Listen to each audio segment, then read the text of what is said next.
Guys this is Mukesh. तो एक बार फिर से आप सभी का स्वागत है हमारे चैनल में जिसका नाम है फिजिक्स तड़का। तो आज हम डिस्कस करेंगे इलेक्ट्रोडायनेमिक्स का लेक्चर नंबर 30, जिसमें हम डिस्कस करने जा रहे हैं मैग्नेटोस्टैटिक्स। अब हम मैग्नेटोस्टैटिक्स स्टार्ट करने जा रहे हैं। अभी तक जो भी हमने 29 लेक्चर किए हैं, जो प्रीवियस लेक्चर किए हैं, अर्लियर लेक्चर 29 लेक्चर हमारे कंप्लीट हो चुके हैं इससे पहले, ठीक है। उनमें हमने डिस्कस किया था बेसिकली इलेक्ट्रोस्टैटिक्स। इलेक्ट्रोस्टैटिक्स तुम्हारा कंप्लीट हो चुका है। इलेक्ट्रोस्टैटिक्स में हमने स्टैटिक चार्ज की प्रॉपर्टी उसके बारे में डिस्कशन किया, उसकी वजह से इलेक्ट्रिक फील्ड कैसे प्रोड्यूस होगा, अलग अलग सोर्स की वजह से इलेक्ट्रिक फील्ड कैलकुलेट किया, अलग अलग मीडियम में इलेक्ट्रिक फील्ड कैलकुलेट किया, डाइलेक्ट्रिक मीडियम उसकी एनर्जी कैलकुलेट की, कैपेसिटर कैलकुलेट किया, बहुत कुछ किया था हमने इलेक्ट्रोस्टैटिक्स में, ठीक है। 29 लेक्चर किए थे। एक दो टॉपिक उसमें रह रहे हैं अभी भी इलेक्ट्रोस्टैटिक्स के। वो जो टॉपिक रह रहे हैं आई थिंक वो मेथड ऑफ इमेज चार्ज में एक दो टॉपिक रह रहे हैं, वो हम बाद में डिस्कस कर लेंगे। लेकिन उससे पहले हम स्टार्ट करने जा रहे हैं आज के लेक्चर में मैग्नेटोस्टैटिक्स। इलेक्ट्रोडायनेमिक्स का लेक्चर नंबर 30 है मैग्नेटोस्टैटिक्स। यहाँ से हम स्टार्ट कर रहे हैं, ठीक है। मैग्नेटोस्टैटिक्स में देखो क्या होगा यहाँ पे। मैग्नेटोस्टैटिक्स, स्टैटिक मतलब रुका हुआ, जैसे इलेक्ट्रोस्टैटिक्स में रुका हुआ, स्टैटिक मतलब रुका हुआ, रुके हुए चार्ज की हम स्टडी कर रहे हैं जो स्टैटिक चार्ज हो। वैसे ही मैग्नेटोस्टैटिक्स में हम, स्टैटिक्स तो मतलब रुका हुआ, मैग्नेटो मतलब मैग्नेटिक फील्ड। अब यहाँ पे ये नहीं है भाई रुका हुआ मैग्नेटिक फील्ड, यहाँ पे ये हम है, यहाँ पे मैग्नेटोस्टैटिक्स का मतलब है constant magnetic field, constant magnetic field, constant magnetic field की बात करें। अब देखो हमें पता है 11th-12th में भी तुमने पढ़ा होगा, जो चार्ज है ना, सॉरी, जो मैग्नेटिक फील्ड है उसका जो सोर्स होता है वो एक करंट होता है। या तो तुम एक मैग्नेट की वजह से एक मैग्नेटिक फील्ड प्रोड्यूस हो सकता है, या एक करंट कैरिंग वायर की वजह से मैग्नेटिक फील्ड प्रोड्यूस हो सकता है। ये बायो-सावर्ट लॉ में हमने पढ़ा था, करंट कैरिंग वायर की वजह से इसके चारों तरफ एक मैग्नेटिक फील्ड प्रोड्यूस होगा। इस वायर के अराउंड एक मैग्नेटिक फील्ड प्रोड्यूस होगा। यदि उसकी वैल्यू कॉन्स्टेंट है तो उसे हम कहेंगे मैग्नेटोस्टैटिक्स। कॉन्स्टेंट मैग्नेटिक फील्ड की स्टडी करना, ठीक है, कॉन्स्टेंट मैग्नेटिक फील्ड की स्टडी करना, उसे हम कहेंगे मैग्नेटोस्टैटिक्स। अब कॉन्स्टेंट मैग्नेटिक फील्ड कब रहेगा? जब करंट है वो कॉन्स्टेंट हो, करंट है वो कॉन्स्टेंट हो, टाइम के साथ करंट है वो वेरी ना करे। इस करंट को हम कहेंगे स्टडी करंट। बेसिकली हम यहाँ पे स्टडी करंट है उसको स्टडी करेंगे, जो हमारा स्टडी करंट है उसको हम स्टडी करेंगे मैग्नेटोस्टैटिक्स में। एक कांस्टेंट मैग्नेटिक फील्ड की स्टडी करेंगे, उस कांस्टेंट मैग्नेटिक फील्ड कैसे प्रोड्यूस होता है, और कांस्टेंट मैग्नेटिक फील्ड में किसी भी चार्ज पार्टिकल को रखते हैं तो चार्ज पार्टिकल पे क्या इफेक्ट होता है, उन सब की स्टडी करेंगे। इसमें हम जो इस लेक्चर में हम टॉपिक डिस्कस करेंगे वो होगा charge particle in magnetic field.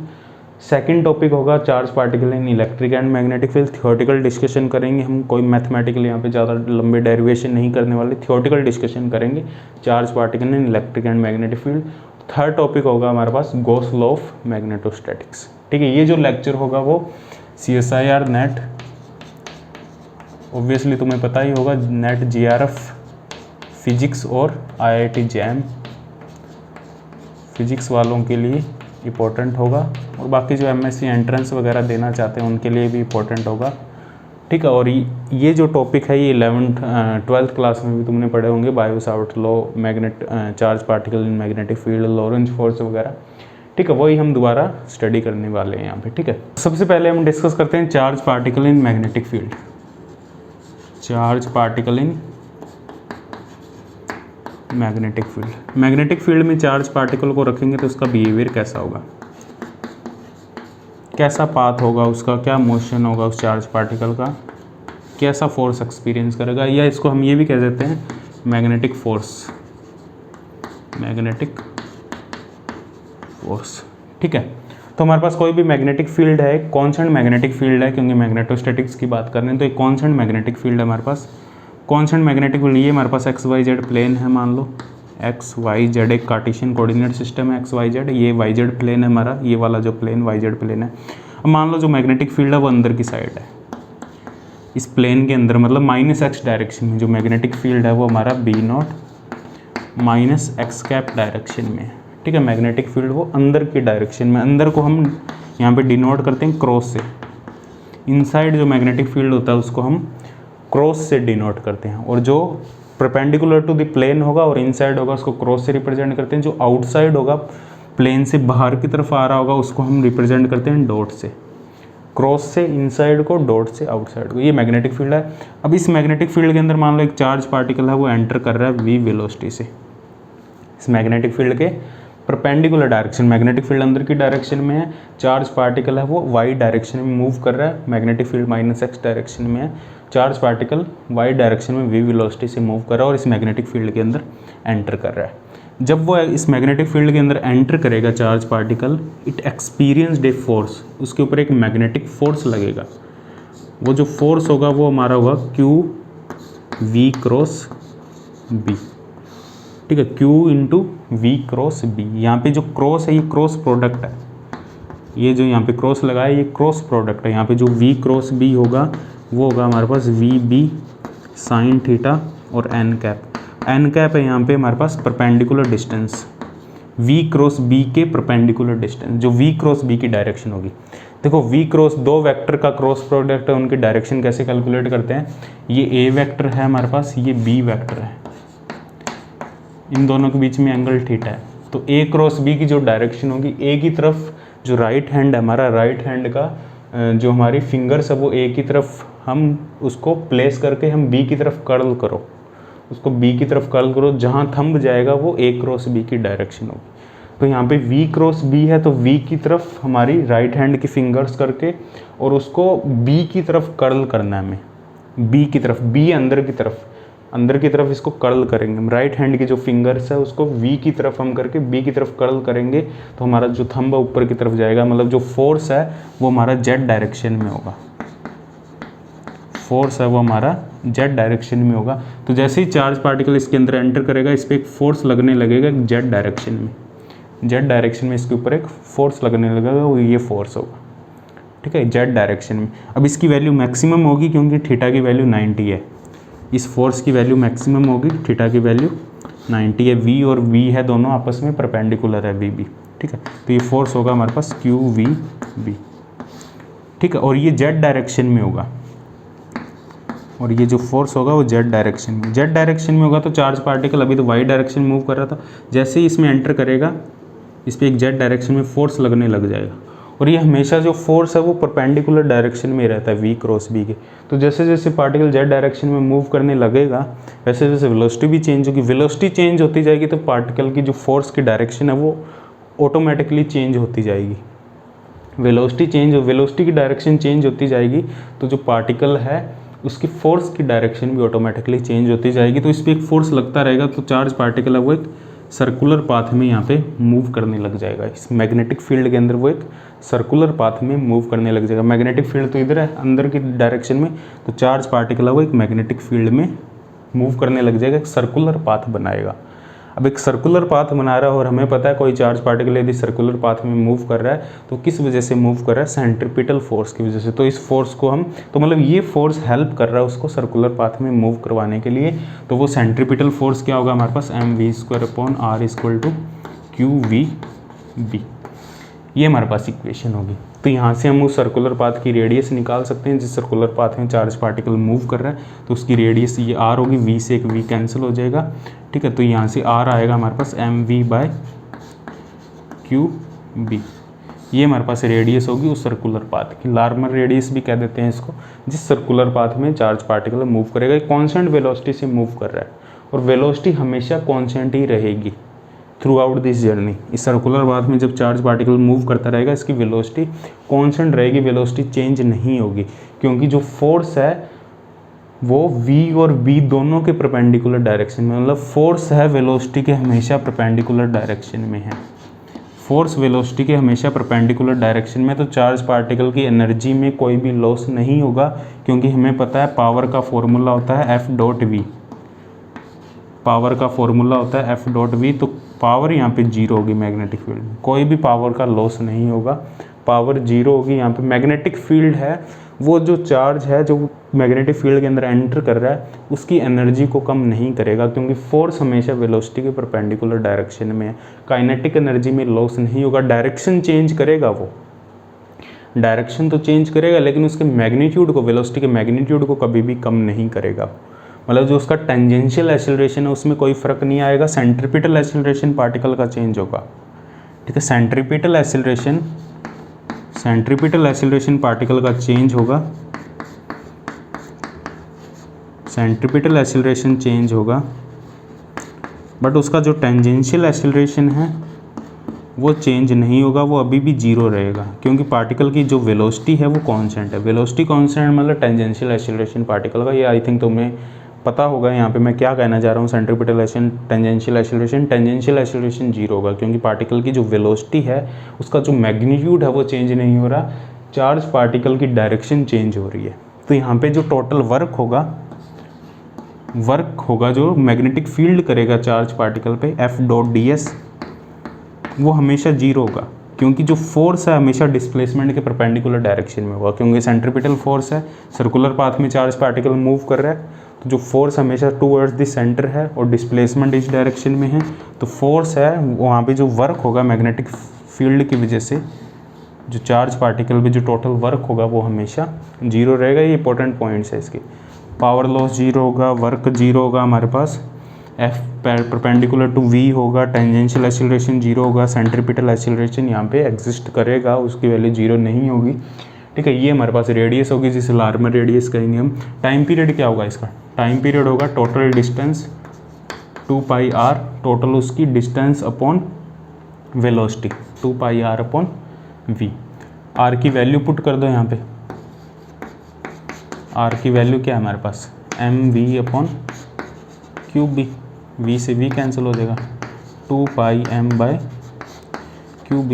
ये टाइम पीरियड होगा, मतलब एक जो चक्कर लगा रहा है चार्ज पार्टिकल मैग्नेटिक फील्ड के अंदर, जो एक राउंड लगाएगा उसमें कितना टाइम लगेगा, वो उसके मास पे भी डिपेंड करेगा और उसके चार्ज पे भी डिपेंड करेगा, और मैग्नेटिक फील्ड कितना है, कितनी स्ट्रेंथ है मैग्नेटिक फील्ड, उस पर भी वो डिपेंड करता है। अब देखो यहाँ पे जो mv है वो मोमेंटम है, इसको हम लिख सकते हैं p equal to q B, p upon q B. r को लिख सकते हैं p अपॉन क्यूब बी। तो p क्या आ जाएगा हमारे पास? जो मोमेंटम होगा पार्टिकल का वो होगा क्यूब बी आर। जो पार्टिकल का मोमेंटम होगा वो होगा हमारे पास क्यूब बी आर। ठीक है, ये मोमेंटम होगा पार्टिकल का हमारे पास, ये टाइम पीरियड होगा। अब देखो उसको 2π रोटेशन में, ये जो सर्कुलर पाथ में जब चार्ज पार्टिकल रोटेट करता है तो वो कंप्लीट रोटेशन होता है 2π का।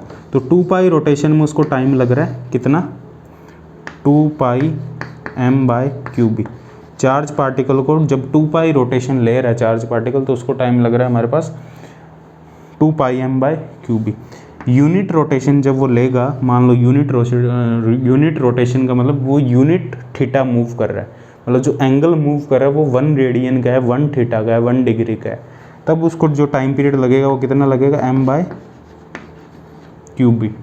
यदि वो 1 डिग्री मूव करता है, यदि 2π मूव करता है तो टोटल टाइम, मान लो कंप्लीट रोटेशन लेता है तो टोटल टाइम लगता है 2πm/क्यूब। यदि वो यूनिट एंगल मूव करता है यूनिट एंगल के लिए तो उसे टाइम लगता है m/क्यूब। यदि वो थीटा एंगल मूव करता है तो m थीटा/क्यूब, इतना टाइम लगेगा उसको। तो यदि चार्ज पार्टिकल है कोई थीटा एंगल मूव कर रहा है, इस आर्क पे मूव कर रहा है, तो इसको टाइम लगेगा m थीटा/, ये याद रखना, m थीटा/क्यूब। ठीक है, तो ये हमारे कॉन्सेप्ट है। जो चार्ज पार्टिकल है यदि वो मैग्नेटिक फील्ड के अंदर है तो वो सर्कुलर पाथ में मूव करेगा, उसका ये टाइम पीरियड होगा 2πm/क्यूब। यदि सिर्फ वो थीटा एंगल ही मूव करता है तो टाइम पीरियड होगा m थीटा/क्यूब। ये इसकी रेडियस होगी। ठीक है, अब इसकी रेडियस p/क्यूब। ठीक है, ये इसकी रेडियस होगी हमारे पास। अब इसको काइनेटिक एनर्जी की फॉर्म में भी लिख सकते हैं। हमें पता है काइनेटिक एनर्जी है p²/2m। ये काइनेटिक एनर्जी है हमारे पास चार्ज पार्टिकल की। तो p क्या होगा हमारे पास? 2m into kinetic energy. p होगा 2m इंटू काइनेटिक। तो रेडियस काइनेटिक एनर्जी की फॉर्म में भी लिख सकते हैं √2m kinetic energy upon cube. तो रेडियस आएगी हमारे पास √2m kinetic energy upon cube. ये भी रेडियस का फॉर्मूला होगा।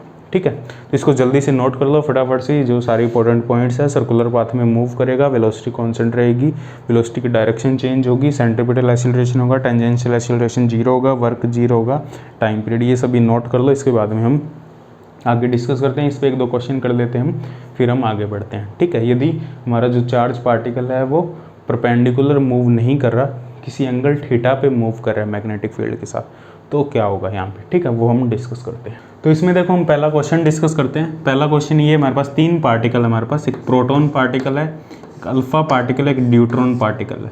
3 पार्टिकल है, तीनों की सेम काइनेटिक एनर्जी है, तीनों की सेम काइनेटिक एनर्जी है, तो हमें यहाँ पे फाइंड करना है रेशियो ऑफ द, यहाँ पे हमें फाइंड करना है ratio of time period and radius. इन तीनों की जो टाइम पीरियड मैग्नेटिक फील्ड के अंदर तीनों मूव कर रहे हैं, इनकी काइनेटिक एनर्जी सेम है। ये मैग्नेटिक फील्ड है हमारे पास, मान लो इस डायरेक्शन में, और इस मैग्नेटिक फील्ड में तीनों पार्टिकल एंटर कर रहे हैं, अल्फा पार्टिकल भी, प्रोटॉन भी और न्यूट्रॉन भी इस मैग्नेटिक फील्ड में एंटर कर रहे हैं, तीनों perpendicular direction with same kinetic energy. We have to find the ratio of the time period, ठीक है, इनके टाइम पीरियड का रेशियो फाइंड करना है और रेशियो ऑफ द रेडियस। अब तीनों हैं जो वो एक सर्कुलर पाथ में मूव करेंगे, रेडियस होगी इनकी मैग्नेटिक फील्ड में, तो रेडियस का रेशियो फाइंड करना है। रेडियस क्या है हमें पता, रेडियस है mv/qb, ये रेडियस है। और हमने काइनेटिक एनर्जी के टर्म में इसको लिखा था 2m kinetic energy upon qb। अब ratio of proton, alpha particle and neutron, इन तीनों की रेडियस का रेशियो निकालना है। अल्फा पार्टिकल, प्रोटॉन की जो रेडियस है, मान लो प्रोटॉन का मास mp है, प्रोटॉन का मास m है, प्रोटॉन पे चार्ज q है। मान लिया प्रोटॉन का जो मास है वो m है, प्रोटॉन पे चार्ज q है, तो प्रोटॉन की रेडियस तो यही रहेगी, काइनेटिक एनर्जी k है, तो प्रोटॉन की रेडियस, मैग्नेटिक फील्ड b है, तो ये प्रोटॉन की रेडियस है। अल्फा पार्टिकल की रेडियस क्या होगी, अल्फा पार्टिकल का जो मास है वो 4 टाइम ऑफ प्रोटॉन का मास है, और इसकी जो काइनेटिक एनर्जी है अल्फा पार्टिकल की वो सेम है, और इसका जो चार्ज है वो, अल्फा पार्टिकल पे जो चार्ज होता है वो 2 टाइम ऑफ प्रोटॉन का चार्ज होगा इनटू b। ये हमारे पास होगी अल्फा पार्टिकल की रेडियस। और जो न्यूट्रॉन पार्टिकल है उसकी जो रेडियस होगी, न्यूट्रॉन का जो मास होता है वो 2 टाइम ऑफ अल्फा पार्टिकल होता है, सॉरी प्रोटॉन होता है। न्यूट्रॉन का जो मास होता है वो होता है 2 टाइम ऑफ प्रोटॉन का mass into kinetic energy upon, नीचे आएगा चार्ज होता है सेम, न्यूट्रॉन पे जो चार्ज होता है, न्यूट्रॉन में क्या होता है, न्यूट्रॉन में होगा हमारे पास, न्यूट्रॉन होता है जो 1h2, एक न्यूट्रॉन एक्स्ट्रा होता है उसमें, ठीक है, 1h2 होता है, उसका जो चार्ज होता है वो q इंटू बी, सेम ही चार्ज होगा, जो प्रोटॉन का चार्ज होता है वही न्यूट्रॉन का चार्ज होगा, ठीक है। मतलब मास 4 टाइम होता है अल्फा पार्टिकल का, चार्ज डबल होता है प्रोटॉन से, न्यूट्रॉन का मास डबल होता है प्रोटॉन के मास से, और चार्ज सेम होता है। तो ये रेशियो निकाल सकते हो आराम से, तुम इनको आपस में डिवाइड करके आराम से रेशियो निकाल सकते हो। इनका क्या रेशियो आएगा, इनका रेशियो आएगा आई थिंक 1:1/√2, आई थिंक ये रेशियो आएगा 1:1/√2, ये इनका रेशियो आएगा, ठीक है। ये कैलकुलेट कर लेना। तो इसके टाइम पीरियड का क्या रेशियो आएगा, टाइम पीरियड का हमारे पास जो फॉर्मूला है वो है 2πm/qb, ये टाइम पीरियड का हमारे पास फॉर्मूला है। काइनेटिक एनर्जी सेम है। अब देखो time period of proton particle ये लिख दिया हमने 2πm/qb, ये टाइम पीरियड है proton. Time period of alpha particle 2π/b तो सेम है, m है 4m/2q, ठीक है। और time period of neutron particle 2π/b into 2m/q, ठीक है। तो रेशियो क्या आ जाएगा, ये टर्म तो यहाँ पे सेम है 2π/bm/q, तो ये आ जाएगा 2, तो 1:2 रेशियो, ये आ जाएगा हमारे पास 2π/b, हाँ 1:2:2, ये टाइम पीरियड का रेशियो आएगा, ठीक है। और ये हमारे पास रेडियस का रेशियो आएगा, ठीक है। इसमें नेक्स्ट क्वेश्चन करते हैं। देखो नेक्स्ट क्वेश्चन ये हमारे पास एक लाइन है PQ, ठीक है। ये हमारे पास मैग्नेटिक फील्ड है इनसाइड, इस रीजन में कॉन्स्टेंट मैग्नेटिक फील्ड है, इनसाइड मैग्नेटिक फील्ड है इस रीजन में, ठीक है। इस रीजन में हमारा ये जो रीजन, इस रीजन में मैग्नेटिक फील्ड 0 है। अब चार्ज पार्टिकल यहाँ से एंटर कर रहा है v वेलोसिटी से with angle theta, charge particle है v वेलोसिटी से मैग्नेटिक फील्ड के अंदर एंटर कर रहा है, और वो PQ से जो एंगल बना रहा है वो थीटा एंगल बना रहा है। तो यहाँ पे हमें फाइंड करना है charge particle time period, time of charge particle, यहाँ पे हमें फाइंड करना है time of charge particle spent in magnetic field. Magnetic field में वो कितना टाइम स्पेंड करेगा, और डिस्टेंस कितनी होगी मैग्नेटिक फील्ड के अंदर, डिस्टेंस कवर्ड बाय चार्ज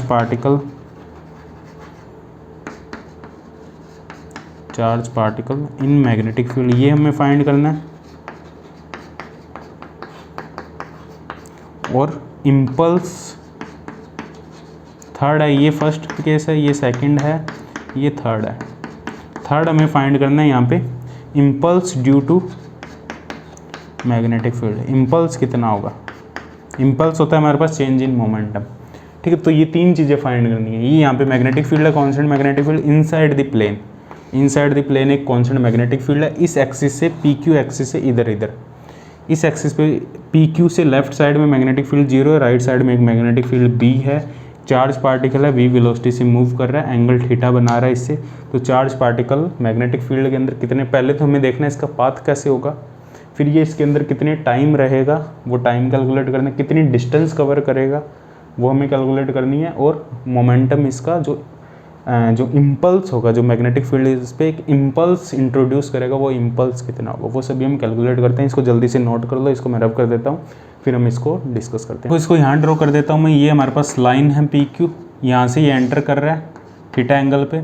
तो ये देखो मैग्नेटिक फील्ड में जब वो एंटर करेगा, ये अंदर की साइड मैग्नेटिक फील्ड है, वेलोसिटी की डायरेक्शन ही है। इसको थोड़ा सा आगे बढ़ाओ वेलोसिटी को, ये वेलोसिटी की डायरेक्शन मैग्नेटिक फील्ड अंदर है तो v क्रॉस b की डायरेक्शन फोर्स होगा। v इधर है, मैग्नेटिक फील्ड अंदर है तो v क्रॉस b इस डायरेक्शन, मतलब जैसे ही वो मैग्नेटिक फील्ड के अंदर एंटर करेगा उस पर इस डायरेक्शन में फोर्स लगेगा, तो उस फोर्स की वजह से वो इस डायरेक्शन में रोटेट करेगा, इस डायरेक्शन में वो रोटेट करेगा और यहाँ से वो बाहर निकल जाएगा मैग्नेटिक फील्ड से, और सेम एंगल पे बाहर निकलेगा क्योंकि वेलोसिटी में मैग्नीट्यूड में जो वेलोसिटी है उसके मैग्नीट्यूड में कोई चेंज नहीं आ रहा, ठीक है। तो हमें बेसिकली यहाँ से लेके यहाँ तक का टाइम नोट करना है, ठीक है। यहाँ से ये देखो यहाँ पे एक्चुअल में ये कंप्लीट मैग्नेटिक फील्ड ही होता तो ये ऐसा सर्कल बना रहा होता एक आर रेडियस का, ये आर रेडियस होती, आर रेडियस का एक सर्कल बना रहा होता है यदि यहाँ पे भी मैग्नेटिक फील्ड होता, कंप्लीट मैग्नेटिक फील्ड होता, ठीक है। ये एंगल थीटा है तो ये एंगल कितना होगा, ये हमारे पास 90 माइनस थीटा होगा, ठीक है।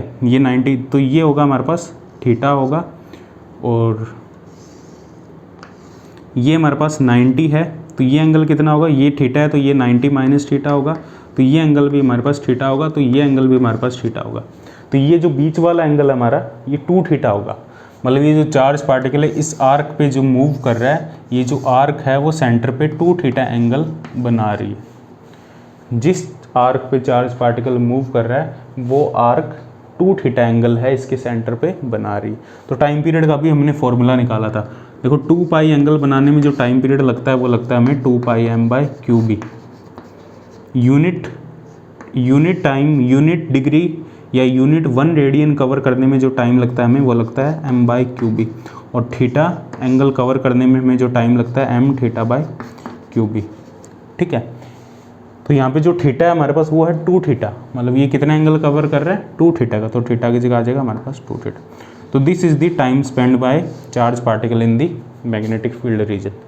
तो इस रीजन में इतना टाइम है चार्ज पार्टिकल को लगेगा इसमें मूव करने में, ठीक है। इतना टाइम है वो अंदर रहेगा, m2 theta by q B. ये थीटा की वैल्यू हमारी 30 भी हो सकती है, 60 भी हो सकती है, 45 भी हो सकती है, ठीक है। अलग अलग थीटा की वैल्यू हो सकती है यहाँ पे, ठीक है। अब देखो जब थीटा की वैल्यू 45 से ज़्यादा होगी तब केस डिफरेंट हो जाएगा। थीटा की वैल्यू 60 के लिए तुम खुद सोल्व करोगे, थीटा इक्वल टू 60 के लिए क्या आएगा, ये होमवर्क है तुम्हारे लिए, वो केस थोड़ा सा डिफरेंट हो जाएगा।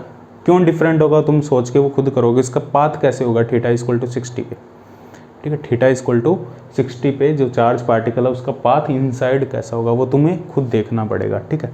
तो ये हमारे पास ये सॉल्व करना तुम्हारा होमवर्क है। ये चार्ज पार्टिकल है वो थीटा इक्वल टू 60 डिग्री पे आ रहा है, ठीक, 60 डिग्री पे वो एंटर कर रहा है। तो m2 theta Q B 60 degree पे कैसे एंटर करेगा वो सोचना है इसको, ठीक है। इसको करना तुम खुद सॉल्व करना।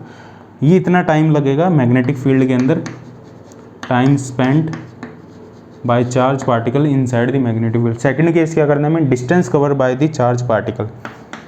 कितनी डिस्टेंस कितनी कवर करेगा, ये डिस्टेंस कितनी होगी हमारे पास, ये डिस्टेंस यहाँ से निकाल सकते हैं, रेडियस r है तो r इंटू 2 थीटा। तो ये हमारी जो डिस्टेंस होगी ये कितनी होगी, ये तुम्हें पता होगा r इंटू 2 थीटा। तो r कितना है हमारे पास, रेडियस कितनी होती है इसकी mv by Q B. v velocity है, m मास है, q चार्ज है इसका, b मैग्नेटिक फील्ड है, तो mv by Q B into 2 थीटा। ठीक है। ये हमारे पास distance covered by this charge particle होगी, ये वाले जो डिस्टेंस है मैग्नेटिक फील्ड के अंदर वो कितनी डिस्टेंस कवर करेगा, वो होगी हमारे पास mv/qb इंटू 2 थीटा। थीटा में गिवन है, ठीक है, थीटा में गिवन है। अब impulse due to magnetic field, impulse क्या होगा, मैग्नेटिक फील्ड है कि इम्पल्स, क्योंकि यहाँ पे मोमेंटम में चेंज हो रहा है पार्टिकल के मोमेंटम में यहाँ पे चेंज हो रहा है, मोमेंटम चेंज इम्पल्स है। इम्पल्स की क्या डेफिनेशन है, इम्पल्स की जो डेफिनेशन है वो है चेंज इन मोमेंटम। अब देखो मोमेंटम कैसे चेंज हो रहा है, कितना मोमेंटम चेंज हो रहा है, इनिशियल मोमेंटम क्या था और फाइनल मोमेंटम क्या होगा। देखो ये इनिशियल मोमेंटम इस डायरेक्शन में था, ये हमारे पास mv, ये इनिशियल मोमेंटम है, इसके दो कंपोनेंट होंगे, ये एंगल थीटा होगा, ये होगा हमारे पास mv, ये थीटा था तो ये वाला थीटा होगा, ठीक है। तो ये होगा हमारे पास mv साइन थीटा, और इस डायरेक्शन में होगा हमारे पास mv कोस थीटा। तो इनिशियल मोमेंटम क्या था पार्टिकल का, जो इनिशियल मोमेंटम था pi, वो था हमारे पास mv साइन थीटा, इस डायरेक्शन को x डायरेक्शन मान लो, ऊपर वाले डायरेक्शन को y मान लो, ये कोऑर्डिनेट सिस्टम ले लो x y, तो ये होगा mv sine theta i cap plus mv cos theta j cap. ये तो है इनिशियल मोमेंटम इसका फाइनल मोमेंटम क्या होगा, इस डायरेक्शन में निकल रहा है, सेम वेलोसिटी से निकल रहा है, ठीक है। तो इस डायरेक्शन में जो मोमेंटम होगा वो होगा mv साइन थीटा, ठीक है, और इस डायरेक्शन में होगा mv कोस थीटा, इसके दो कंपोनेंट होंगे, तो फाइनल मोमेंटम होगा हमारे पास minus mv sine theta I cap minus x direction में, और ये plus mv cos theta J cap, ये तो पॉजिटिव y डायरेक्शन में ही है mv कोस थीटा। तो initial final momentum minus initial momentum वो होगा हमारा इम्पल्स, ठीक है। इम्पल्स क्या होगा, change in momentum, final momentum minus initial momentum, इन दोनों का जब डिफरेंस लोगे फाइनल मोमेंटम इनिशियल मोमेंटम का जो इम्पल्स आएगा हमारे पास वो आएगा -2mv साइन थीटा, ठीक है, आई कैप। ये हमारा मोमेंटम, ये हमारा इम्पल्स होगा, इम्पल्स, ठीक है। तो इस हिसाब से इस क्वेश्चन को हम करेंगे, ठीक है। तो पहले देखना है magnetic field theta equal to 60 वाला तुम खुद करोगे, कितना एंगल है वो अंदर, कितना पाथ बनाएगा अंदर, कितना एंगल सेंटर पे कवर होगा उस पाथ का, थोड़ा सा अलग होगा इससे थोड़ा सा अलग होगा। तुम करना, खुद ट्राई करना एक बार थीटा इक्वल टू 60 के लिए, ठीक है। देखो ये नेक्स्ट क्वेश्चन है हमारे पास, क्या है यहाँ पे, देखो ये हमारे पास एक रीजन है, d डिस्टेंस है इसकी, इस रीजन में मैग्नेटिक फील्ड नॉन जीरो है, मैग्नेटिक फील्ड की वैल्यू b है, यहाँ मैग्नेटिक फील्ड 0 है, यहाँ मैग्नेटिक फील्ड 0 है। तो इसमें क्या आ रहा है, देखो एक चार्ज पार्टिकल है जिस पे चार्ज q है, वो मैग्नेटिक फील्ड के परपेंडिकुलर डायरेक्शन में मैग्नेटिक फील्ड के अंदर एंटर कर रहा है, ठीक है, मैग्नेटिक फील्ड के अंदर एंटर कर रहा है वो चार्ज पार्टिकल है। तो हमें कैलकुलेट करना है time period of charge particle in magnetic field, magnetic field के अंदर वो कितना टाइम स्पेंड करेगा। दो केसेस में, फर्स्ट केस हमारा होगा जब अब देखो हमें ये पता है जब चार्ज पार्टिकल है मैग्नेटिक फील्ड के अंदर जब एंटर करता है वो एक सर्कुलर पाथ में मूव करता है, तो यहाँ पे जो चार्ज पार्टिकल एक सर्कुलर पाथ में मूव करेगा, तो एक सर्कुलर पाथ की एक रेडियस होगी, ठीक है। यदि वो रेडियस ग्रेटर देन d है तो ये हमारा फर्स्ट केस होगा, और वो जो रेडियस होगी वो लेस देन d है। तो इन दोनों केस में हमें time spend by the charge particle in magnetic field calculate करना है। तो हमें क्या कैलकुलेट करना है, time spend by charge particle, ये हमें कैलकुलेट करना है इन मैग्नेटिक फील्ड। तो फर्स्ट केस में कैलकुलेट करते हैं यदि सेकंड केस में कैलकुलेट करते हैं यदि रेडियस लेस देन डी है। यदि रेडियस लेस देन डी है तो हमें पता है जो चार्ज पार्टिकल है वो अपना राउंड कवर कर लेगा, ये इसकी रेडियस है, बिना इस वॉल को टच किए, बिना इस मैग्नेटिक फील्ड से बाहर निकले वो अपनी रेडियस को कवर कर लेगा, हाफ रेडियस को, ठीक है, मतलब हाफ सर्कल कंप्लीट कर लेगा और इस वेलोसिटी से बाहर निकल जाएगा, ठीक है। इस वेलोसिटी से वो सेम वेलोसिटी से बाहर निकल जाएगा, 90 एंगल पे आया था, 90 एंगल पे ही बाहर निकल जाएगा, लेकिन हाफ सर्कल कंप्लीट कर लेगा। तो टाइम कितना लगेगा तुम्हें पता होगा, हाफ सर्कल कंप्लीट कर रहा है मैग्नेटिक फील्ड के अंदर, जो इसको टाइम लगेगा वो इसका टाइम पीरियड का जस्ट हाफ, टाइम पीरियड होता है हमारे पास 2πm/qb, इसका जस्ट हाफ, तो ये होगा πm/qb। इतना टाइम लगेगा इस चार्ज पार्टिकल को जब r की वैल्यू लेस देन d है, जब रेडियस इसकी लेस देन d है। रेडियस क्या होती है, mv/qb, ये रेडियस होती है। ये जब लेस देन d है तो उस केस में इसको जो टाइम लगेगा मैग्नेटिक फील्ड के अंदर मूव करने में वो होगा हमारे पास t/2, ठीक है। और डिस्टेंस कितनी कवर करेगा वो तुम कैलकुलेट कर सकते हो, π/r। जो डिस्टेंस कवर्ड होगी मैग्नेटिक फील्ड के अंदर, डिस्टेंस वो होगी π/r, ठीक है। सेकंड केस डिस्कस करते हैं, यदि फर्स्ट केस डिस्कस करते हैं, यदि रेडियस d से बड़ी है, रेडियस d से बड़ी है तो जो चार्ज पार्टिकल है उसका मोशन कैसा होगा। देखो चार्ज पार्टिकल है उसकी ट्रेजेक्टरी कैसी होगी, रेडियस d से बड़ी है तो चार्ज पार्टिकल एंटर किया, एंटर करके वो पूरा सर्कल बनाएगा ही नहीं, ठीक है। एंटर तो करेगा, वो एंटर करके डेविएट भी करेगा अपने पाथ से डेविएट भी करेगा, लेकिन वो जो d डिस्टेंस है उसकी रेडियस से कम है तो चार्ज पार्टिकल यहाँ पे सीधा निकल जाएगा इस बात, वो वापस रोटेट नहीं करेगा क्योंकि आगे कोई भी मैग्नेटिक फील्ड नहीं है, ठीक है। तो यहीं वो सीधा निकल जाएगा इस एंगल पे। तो यदि हम इसकी रेडियस को r मान लो ये जो आर्क है इसकी रेडियस r है, ठीक है, स्मॉल r मान लो। जो चार्ज पार्टिकल है यदि वो इस पाथ पे चलता और मैग्नेटिक फील्ड होता है यहाँ पे तो वो r रेडियस बनाता, ऐसा मान लिया हमने, वो r रेडियस बनाता। तो ये डिस्टेंस हमारे पास है r उसकी रेडियस, ये भी है r, ये डिस्टेंस है हमारे पास d, ठीक है। ये डिस्टेंस d, इस एंगल को मान लो थीटा, तो साइन थीटा क्या होगा हमारे पास, साइन थीटा होगा हमारे पास d/r। तो थीटा क्या होगा हमारे पास, साइन इनवर्स d/r। तो इसको कितना टाइम लगेगा, इस चार्ज पार्टिकल को मैग्नेटिक फील्ड के अंदर कितना टाइम लगेगा, ठीक है। टाइम हमें पता है कितना एंगल मूव कर रहा है, ये थीटा एंगल मूव कर रहा है, ये थीटा एंगल, ये जो आर्क है ये कितना एंगल बना रही है, थीटा एंगल बना रही है। तो कितना टाइम लगेगा, अभी हमने टाइम पीरियड का फॉर्मूला देखा था, यदि 2π एंगल मूव करता तो टाइम पीरियड लगता है 2πm/qb, यदि थीटा एंगल मूव करता तो mθ/qb। इतना टाइम पीरियड इसको लगता है, इतना टाइम लगता है, टाइम पीरियड नहीं सॉरी, इतना टाइम लगेगा चार्ज पार्टिकल को इस डिस्टेंस तक मूव करने में। तो ये टाइम कितना है हमारे पास, m/qb इंटू एंगल कितना है, साइन इनवर्स d/r,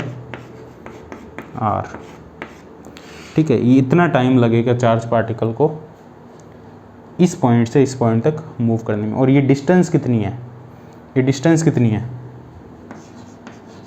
डिस्टेंस है ये वाली डिस्टेंस, ये वाली डिस्टेंस होगी r इंटू थीटा, ठीक है। ये डिस्टेंस होगी हमारे पास r इंटू थीटा। तो r है हमारे पास mv/qb इंटू थीटा है हमारे पास साइन इनवर्स d/r।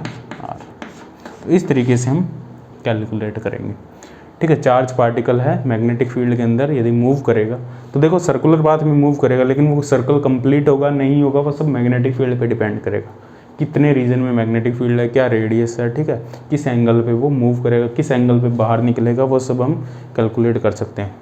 कुछ भी क्वेश्चन बना सकते हैं यहाँ से, कॉन्सेप्ट क्लियर होना चाहिए तुम्हारा। अब हम बात करते हैं इसमें, देखो नेक्स्ट केस हमारे पास, यदि जो चार्ज पार्टिकल है वो मैग्नेटिक फील्ड के अंदर यदि परपेंडिकुलर डायरेक्शन में एंटर नहीं करता मैग्नेटिक फील्ड में तो उसका मोशन, उसकी पिच वगैरह क्या होगी। वैसे तो हमने केस देख लिए, यदि परपेंडिकुलर में एंटर नहीं करता तो कैसा केस होगा, क्या टाइम पीरियड होगा, कितने टाइम अंदर रुकेगा नहीं रुकेगा, लेकिन इसका जनरल केस हम डिस्कस करते हैं। हम पिच वगैरह इसकी कैलकुलेट करते हैं, इसका पाथ कैसा होगा यदि जो चार्ज पार्टिकल मैग्नेटिक फील्ड में परपेंडिकुलर मूव ना करके किसी एंगल पे मूव करे तो उसका पाथ कैसा होगा वो हम कैलकुलेट करते हैं, ठीक है। चार्ज पार्टिकल का पाथ कैसा होगा यदि वो मैग्नेटिक फील्ड से थीटा एंगल बना रहा है, ये मान लो इस डायरेक्शन में मैग्नेटिक फील्ड है और जो चार्ज पार्टिकल है वो v वेलोसिटी से मूव कर रहा है और मैग्नेटिक फील्ड से वो थीटा एंगल बना रहा है। इसको x एक्सिस मान लो, इसको y एक्स एक्सिस में मैग्नेटिक फील्ड हमारा, ठीक है। अब इसके दो कंपोनेंट होंगे वेलोसिटी के, एक तो पैरेलल कंपोनेंट होगा v cos theta magnetic field के और एक परपेंडिकुलर कंपोनेंट होगा v sin थीटा। अब जो परपेंडिकुलर कंपोनेंट है वो इसको सर्कुलर पाथ में रोटेट करवाएगा और v cos थीटा है वो इसको b के अलोंग मूव करवाएगा। तो ये सर्कल में देखो, यदि v cos थीटा नहीं होता, सिर्फ परपेंडिकुलर कंपोनेंट ही होता तो ये सर्कुलर पाथ में रोटेट करता, सिर्फ सर्कुलर पाथ में रोटेट करता। यदि v cos थीटा जीरो होता, सिर्फ परपेंडिकुलर डायरेक्शन में एक वेलोसिटी होती मैग्नेटिक फील्ड के, तो ये सिर्फ सर्कुलर पाथ में रोटेट करता। लेकिन एक v cos थीटा कंपोनेंट है मैग्नेटिक फील्ड के पैरेलल में भी एक वेलोसिटी, तो ये सर्कुलर पाथ में रोटेट करने के साथ साथ में आगे भी बढ़ेगा, सर्कुलर पाथ में मूव करने के साथ साथ ये आगे भी बढ़ेगा, इसे हम कहेंगे हेलिकल पाथ। हेलिकल पाथ में मूव करेगा तो इस हेलिकल पाथ की हम पिच कैलकुलेट करेंगे, ये वाली जो डिस्टेंस है, दो जो हमारे सर्कल है उन दोनों के बीच की जो डिस्टेंस होगी वो पिच होगी हमारे पास। जो पिच होगी हमारे पास वो क्या होगी, पिच होगी हमारे पास v cos थीटा वेलोसिटी, इस डायरेक्शन में वेलोसिटी है v cos थीटा इंटू यहाँ से लेके यहाँ तक पहुँचने में कितना टाइम लगा, वो एक टाइम पीरियड होगा, वो होगा हमारे पास t, एक टाइम पीरियड। तो इसका टाइम पीरियड होगा क्या एक्चुअल में, यहाँ वही फॉर्मूला लगाओ q v b। अब ये जो v है ये परपेंडिकुलर वेलोसिटी है, ये जो v है ये परपेंडिकुलर वेलोसिटी है, v sin theta perpendicular velocity, m we perpendicular square upon r. ठीक है, हमें हमेशा परपेंडिकुलर वेलोसिटी देखना है, यहाँ पे जो वेलोसिटी होती है परपेंडिकुलर होती है b के, तभी तो हमने v परपेंडिकुलर लिखा, क्योंकि हमें पता है q v क्रॉस b क्या होता है, q v b sine theta. तो v into sine theta perpendicular velocity है, मैग्नेटिक फील्ड के परपेंडिकुलर वेलोसिटी। और ये जो वेलोसिटी होती है सेंट्रीपिटल फोर्स में m v square by r, ये परपेंडिकुलर वेलोसिटी होती है। ठीक है, ये हमेशा परपेंडिकुलर वेलोसिटी होगी। तो ये इससे कैंसिल हो जाएगा, तो हमारे पास जो रेडियस आएगी वो क्या आएगी, M we perpendicular upon Q B. तो इसको ये भी लिख सकते हैं M V sine theta upon Q B. Time period क्या होगा, टाइम पीरियड होगा 2 pi R upon V, V perpendicular. ठीक है, तो ये क्या आएगा हमारे पास 2 pi R upon V perpendicular. तो आर कितना है हमारे पास, आर कितना है हमारे पास, आर है हमारे पास M V sine theta, M V sine theta upon Q B upon V perpendicular ही, V perpendicular V sine theta ही हमारे पास। टाइम पीरियड होगा 2 pi M by Q B, ये टाइम पीरियड होगा। इस टाइम पीरियड को यहाँ से मल्टीप्लाई कर दो, तो ये हमारे पास पिच का फॉर्मूला होगा। तो ये हमारे पास पिच का फॉर्मूला होगा, v cos theta into 2 pi M by Q B. Time period same रहेगा, टाइम पीरियड में कोई फ़र्क नहीं पड़ेगा, जो उसकी जो वेलोसिटी है वो, क्योंकि यहाँ पे कोई वर्क नहीं हो रहा, वर्क टोटल अभी भी जीरो है यदि चार्ज पार्टिकल सर्कुलर पाथ में मूव करे। तो यहाँ पे जो v cos थीटा है वो कॉन्स्टेंट वेलोसिटी है जो मैग्नेटिक फील्ड के अलॉन्ग है। तो मैग्नेटिक फील्ड की जो अलॉन्ग वेलोसिटी होगी उसकी वजह से कोई भी फोर्स नहीं लगेगा, सिर्फ जो फोर्स लग रहा है वो परपेंडिकुलर वेलोसिटी की वजह से ही लग रहा है। जो फोर्स यहाँ पे लग रहा है वो परपेंडिकुलर वेलोसिटी की वजह से ही लग रहा है, उस फोर्स की वजह से वर्क जीरो, तो टोटल वर्क अभी भी इसमें जीरो ही रहेगा, कोई एक्स्ट्रा वर्क नहीं आएगा यहाँ। ठीक है, जो v cos थीटा कंपोनेंट है उसकी वजह से अभी भी कोई फोर्स नहीं है, जो टोटल फोर्स जीरो, और इसकी वजह से जो फोर्स है उसकी वजह से ऑलरेडी कोई वर्क नहीं है, तो टोटल वर्क अभी भी इस पाथ में जीरो होगा, हमारे पास कोई लॉस नहीं होगा यहाँ पे एनर्जी का। तो जो चार्ज पार्टिकल होगा हेलिकल पाथ में मूव करेगा। ठीक है, तो जो बाकी की टॉपिक है इसमें देखो, जो वो नेक्स्ट पार्ट में हम डिस्कस कर लेंगे, जो हमारा charge particle in electric and magnetic field combine, वो हमें डिस्कस करना है। और उसके बाद हम डिस्कस करेंगे गॉस लॉ ऑफ मैग्नेटोस्टैटिक्स, वो डिस्कस करेंगे, और बायो सावर्ट लॉ। ठीक है, उसके बाद हम एम्पियर लॉ पे जाएंगे, एम्पियर लॉ के बाद हम फैराडे लॉ पे जाएंगे। ठीक है, वो हम फर्दर लेक्चर में डिस्कस करेंगे। ठीक है।